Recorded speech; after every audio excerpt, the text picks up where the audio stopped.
The President is here actually to look at the facilities and the programs of TESDA as part of his own directive, no, na kailangan nating tutukan ang edukasyon at training, particularly for making sure that our workforce and our training is both locally and globally competitive at the highest level of excellence, no.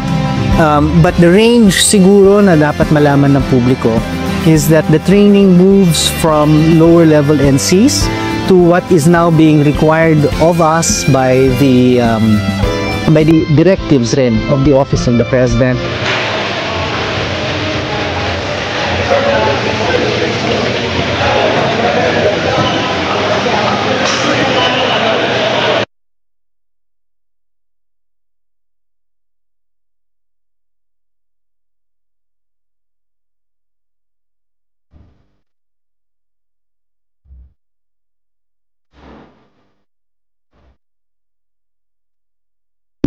Is both locally and globally competitive at the highest level of excellence, no.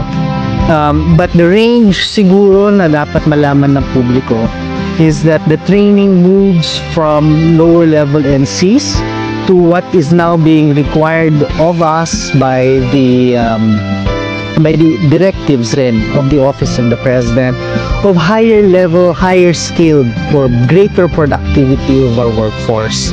So, dadami po ang ating NC3, ang ating NC4, ang ating pong mga diploma programs, no?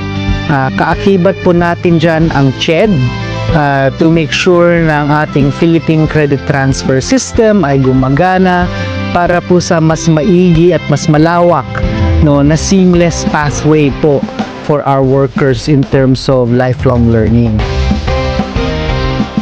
Ito po yung ating bagong learning system. Ang tawag po natin dito is Virtual Welding Training Simulator. Ano po ba yung ginagawa sa Virtual Welding Training Simulator?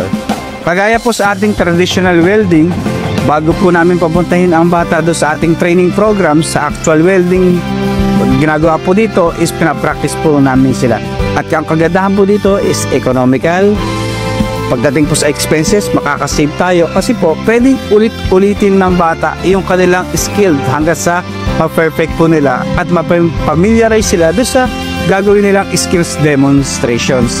Actually, ito pong ating welding training simulator is na-acquired natin noong 2023. Ang ating pong students po is 25 per batches. So, magra-run po ito ng let's say 34 days.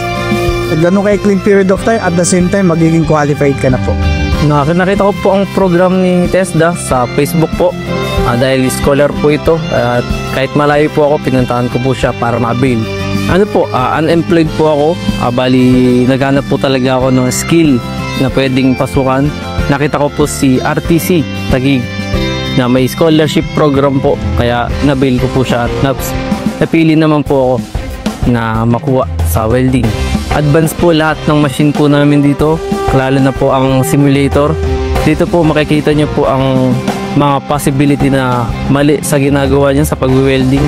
Malalaman nyo rin po dito lahat ng mga dapat gawin sa pag-welding. During my journey, before ako nag-TESDA, I was an out-of-school youth. And then nag-take ako ng VGD NC3, which is Visual Graphic Design, in-inspire ako ng papa ko kasi former TESDA, po siya, graduate, alumni.